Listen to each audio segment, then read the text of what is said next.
नमस्कार दोस्तों, मैं महेंद्र गोसावी स्वागत करता हूं आपके अपने चैनल ज्ञान टीवी इंडिया पर। आज हम एक बेहद रुचिकर विषय पर चर्चा करेंगे, एस्ट्रॉयड 2024 YR4। क्या ये आने वाला था या है कोई खतरनाक टकराव, खासकर 22 दिसंबर 2032 को? क्या ये पृथ्वी को टक्कर देगा या फिर चांद पर?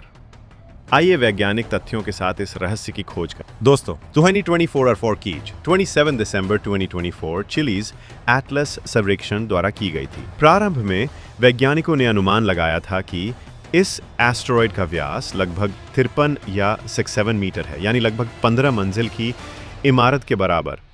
उस समय इसकी कक्षा में अनिश्चितता अधिक थी और जनवरी या फरवरी 2025 में ये टोरिनो स्केल पर सतह 3 पर पहुंचा। दोस्तों, लगभग 3.1% टक्कर की संभावना है। अब आप सोच रहे होंगे, क्या यह सच में खतरनाक था? हाँ, डाटा ने इस आशंका को बल दिया था। एक्स्ट्रा ऑब्जर्वेशन डेटा मिलना शुरू हुआ। वैज्ञानिकों ने इसकी कक्षा निर्धारित की। 23 फरवरी 2025 तक पृथ्वी पर टक्कर की संभावना लगभग 0.0039% रह गई और टोरिनो स्केल पर यह स्तर 0 पर आ गया। यूरोपीय अंतरिक्ष एजेंसी और नासा दोनों ने इसी अवधि में जोखिम को लगभग 0.001 से 0.004% तक घटाया है। तो जबरदस्त शुरुआती चेतावनी के बावजूद आज के वैज्ञानिक आंकड़ों के अनुसार ये पृथ्वी के लिए प्रायः कोई खतरा नहीं है। पर वैज्ञानिकों ने पाया कि इसकी अगली संभावित टक्कर चांद पर हो सकती है। जेम्स वेब स्पेस टेलीस्कोप के नए इंफ्रारेड निरीक्षणों के बाद चांद पर टकराने की संभावना 4.3% तक पहुंच गई। दोस्तों, पहले ये आंकड़ा 3.8 तक था, फिर बढ़कर 4.3% तक हुआ। उल्कापिंड टकराव की तिथि 22 दिसंबर 2032। अनुमानित समय लगभग रात को 3:19 है। इसलिए अगर ये टकराता भी है तो सामना चांद से होगा।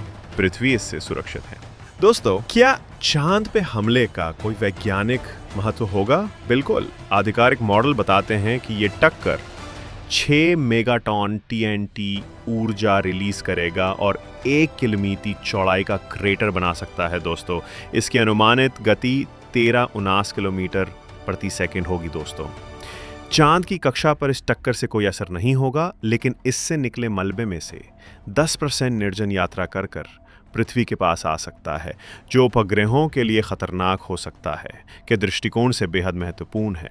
दोस्तों, ये घटना कई कारणों से बेहद अहम है। एक, प्लैनेटरी डिफेंस परीक्षण।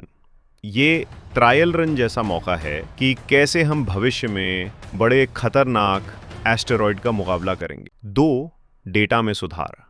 JWST, VLT, जेमिनाई और केक जैसे बड़े टेलीस्कोप ने ऑर्बिट अनुमान को 20% तक बेहतर किया।